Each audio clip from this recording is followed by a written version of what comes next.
దీనిలోని ఏ విశ్వాసంలో చిక్కుకోలేదు. కాలక్షేపం అంతా వదిలిపెట్టేసింది ఆ మనసు. దానికి తెలిసి వదిలిపెట్టేసింది. నిశ్చలమైపోయింది. ఆ మనసు నిశ్చలంగా ఉండటం ఇక్కడే సాధ్యమవుతుందనమాట. అప్పుడే మనం శాశ్వతమైన దాని ఆ ఉనికిలోనికి వచ్చేస్తామన్నమాట. చూసారా?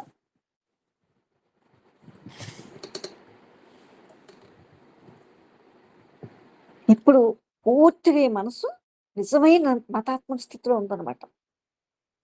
కల్పిత మతాన్ని దాటి ఇవతలకొచ్చేసింది. కల్పిత సిద్ధాంతాన్ని. ఆటలన్నీ చూసారు ఇప్పటిదాకా ఆడింది.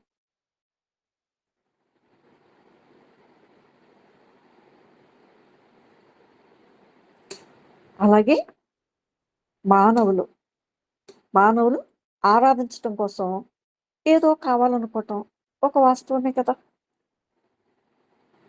మనం ఆరాధించటం కోసం ఏదో ఒకటి కావాలనుకోవటం ఒక వాస్తవం. అయితే మీరు, నేను కూడా ఇంకా మరి అందరూ కూడా మన జీవితాల్లో పవిత్రమైనదేదో కావాలనుకుంటాం. ఇది జాగ్రత్తగా వినండమ్మా. సరైన అవగాహన చేసుకోండి ఇది. మనం మానవులం కదా! మనం ఆరాధించడం కోసం ఏదో కావాలనుకోవటం ఒక వాస్తవమే. నిజమే. కానీ మీరు, నేను ఇంకా మరి అందరూ మన జీవితాల్లో పవిత్రమైనదేదో కావాలనుకుంటాం. ఆ పవిత్రమైనదేమిటో మనకు తెలీదు. అందుకని ఆలయాలకెళ్తాం, మసీదులకెళ్తాం, చర్చిలకెళ్తాం. లేదా మనం ఆరాధించే ఇతర సంకేతాలు కొన్ని గుర్తులుంటాయి. కొన్ని గుర్తులు ఆ గుర్తులేంటి? ప్రతిమల్లో చూస్తాం. కొంతమంది ప్రతిమల్లో చూస్తాం. కొంతమంది భావాల్లో చూస్తాం. ఆ భావంలో ఒక రూపాన్ని తెచ్చుకుంటాం. ఇలాంటివన్నీ ఉంటాయన్నమాట మనకి. చూసారా? ఎందుకంటే తక్షణం ఆరాధించటం అవసరమని, తప్పనిసరని మనకనిపిస్తూ ఉంటుంది. నిజమే కదా ఇది. ఎందుకంటే మనని మనం మన నుండి బయటికి తీసుకొచ్చేసి గొప్ప దానిలోకి, ఒక విశాలమైన దానిలోకి, మరింత గంభీరమైన దానిలోకి, ఎంతో శాశ్వతమైన దానిలోకి తీసుకెళ్ళాలనుకుంటాం. మీరు జాగ్రత్తగా వింటున్నారు కదా! ప్రతి ఒక్కదాన్ని మిస్ అవ్వకండి, జాగ్రత్తగా వినండి. అప్పుడు ఏం చేస్తాం మనం? మనకెవరు కావాలప్పుడు? బోధించేవాడు కావాలి. దాంతో మనం బోధకుల దగ్గరికి వెళ్తాం. గురువులను చూసుకుంటాం. దాంట్లో బోధకులని, గురువులను ఇది స్వర్గంలో కావచ్చు, లేదా భూమి మీద కానీ దైవ సమానులను కనిపెట్టేస్తాం. చూసారా? దైవ సమానుల్ని కనిపెట్టడం ప్రారంభిస్తాం అన్నమాట. ఎందుకంటే మనకు పలు సంకేతాలున్నాయి. ఆ సంకేతాలేంటో తెలుసు కదా మీకు? సిలువలు, ఇంకా నెలవంకలు, అనేక రకరకాలుగా అయినయి కనిపెట్టేస్తాం అన్నమాట. ఇప్పుడు మనం ఆరాధించేదంతా ఇదే కదా!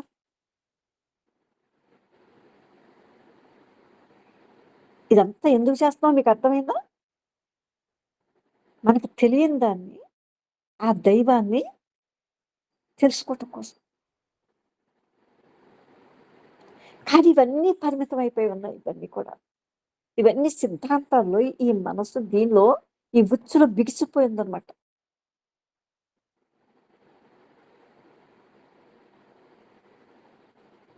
ఇంకా ఎన్నో ఉపాయాలు మనం కనిపెడతాం. ఏది సంతృప్తిగా లేదు మనకి. ఏది సంతృప్తికరంగా లేకపోతే ఇంకప్పుడేం చేస్తాం? ఇంకా ఎక్కడో ఏదో ఉందనుకుంటాం. అనుకుంటాం కదా! ఈ మనసుని దాటి ఏముందో ఊహిస్తాం అనమాట. మనస్సుని దాటి తెలియని దాన్ని మనం ఊహించి, అది పవిత్రమైందని చెప్తాం మనం. మీకర్థమైందా? అది పవిత్రమైందనుకుంటాను. దాన్ని పట్టుకొచ్చి మీ ముందు పెడతాను. ఆ తెలియని దాన్ని ఆరాధించవలసినటువంటి ఒక, ఒక విశ్వాసం మనకి వచ్చేస్తుందిక్కడ. ఇది మీకు అర్థమవుతుందా? ఇది మన నిత్య జీవితాల్లో సంభవించేవివే.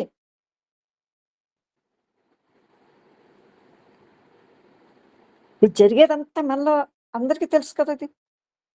తెలిసిన రంగంలోనే అంటే మనోపరిధిలోనే ఉన్నాయన్నమాట ఇప్పుడంతా కూడా. అసలు మనోపరిధిలో ఉన్నది ఏదైనా కూడా చూసారా?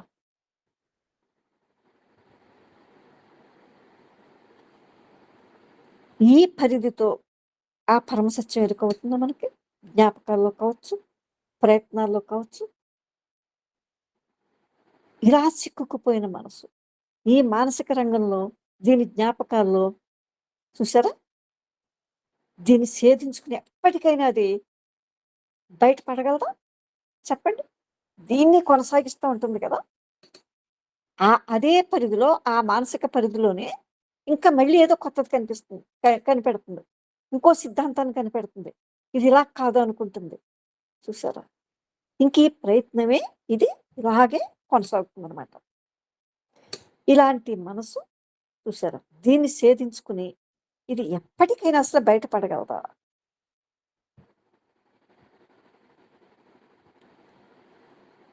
ఇక్కడ మనకు తెలిసిన పవిత్రత అంతా కూడా మనసుతో తయారైంది. ఇప్పుడు మనసుతో తయారైనటువంటి ఈ పవిత్రత ఏదో తెలుసుకుంటామని అనిపించదు.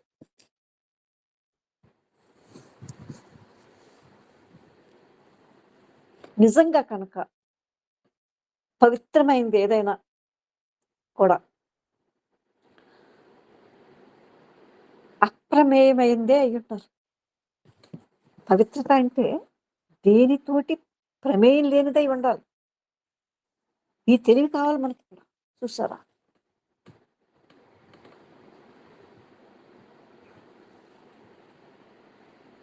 నిజంగా పవిత్రమైనది ఏదైనా సరే, అప్రమేయమైనది ఏదైనా, ఈ మనసు తెలుసుకోలేనిది ఏదైనా అక్కడుందా? అనే ప్రశ్నలోకి ఇప్పుడు మనం వెళ్ళాలన్నమాట.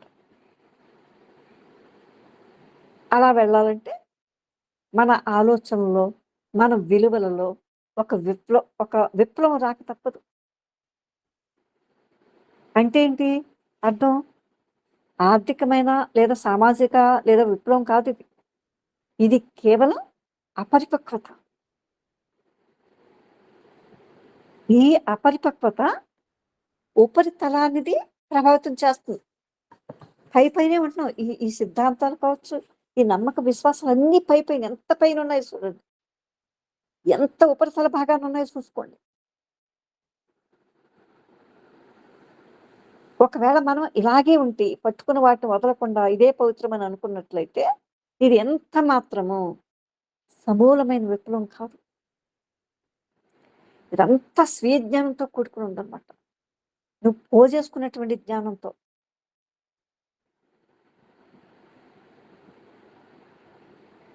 ఇది కేవలం ఈ స్వీయ జ్ఞానం తీసుకొచ్చినటువంటి కేవలం ఉపరితల మానసానికి సంబంధించిందనమాట. అంటే ఇప్పుడు దాకా మనం ఎలా ఆడుకుంటున్నాం చూసుకోండి. అత్యంత లోతైనటువంటి ఆ స్వీయ జ్ఞానం ద్వారా వచ్చే విప్లవాన్ని గురించి చూసారా?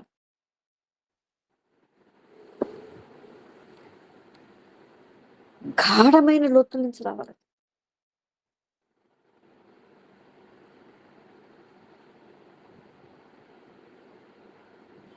ఇక్కడ మనకున్న గొప్ప కష్టం ఏమిటంటే మనం చేసే ప్రయత్నం అంతా కూడా ఇక్కడ మనకి ముందే తెలిసినటువంటి రంగంలో ఉంటాం అన్నమాట. చూసారా?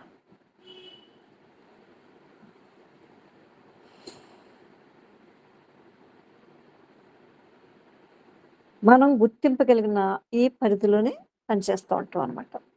అంటే జ్ఞాపకపు రంగపు ఆ పరిమితుల్లోనే పనిచేస్తున్నట్లు కనిపిస్తుంది ఇదంతా కూడా. అంటే ఆ రంగాన్ని దాటి ఆవలికి వెళ్ళటం అనేది ఈ మనసుకు సాధ్యమేనా? అసాధ్యమనే అయితే అనొద్దు కదా మనం. చూసారా? ఆ రంగాన్ని ఇదంతా ఇప్పుడు పోజేసుకుంది ఈ స్వీయ జ్ఞానంతో ఉన్నదంతా మనకు తెలుస్తుంది కదా.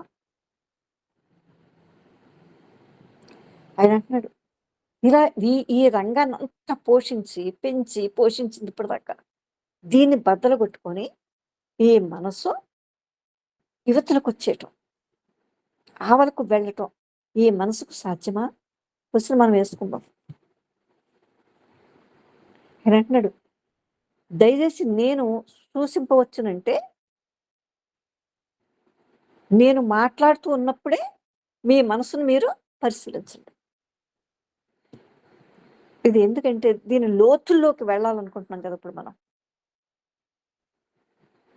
మనం కేవలం ఈ మాటల వివరణే అనుసరిస్తూ ఆచరించకపోతే ఆ వివరణకి ఎటువంటి ప్రాధాన్యత లేదనమాట. మీరు వింటూనే ఆ తెలివితో అక్కడ ఉన్నారా లేదా అని అడుగుతున్నాడు. దీన్ని వినేసి ఇక్కడికిక్కడే మీరు ఇప్పుడు రేపు దీన్ని ఎప్పుడో ఆలోచిస్తామంటే కాదు. అసలు చెప్పేదాన్ని మీరు ఏదైనా తీసుకుంటున్నారా? దాని గురించి ఆలోచిస్తున్నారా? ఒకవేళ రేపు ఈ వినేటప్పుడు కాకుండా ఇది రేపు అనుకున్నట్లయితే అక్కడది పోయినట్లే. దానికి ఈ చెప్పుకోవటానికి ఏ విలువ లేదు. దానికి ఏ మాత్రం ఈ చర్చలకి విలువ లేదు. అందుకే మనం ఏదైతే చెప్పుకుంటున్నామో పూర్తి ధ్యాస ఇక్కడ పెట్టమంటున్నాడు.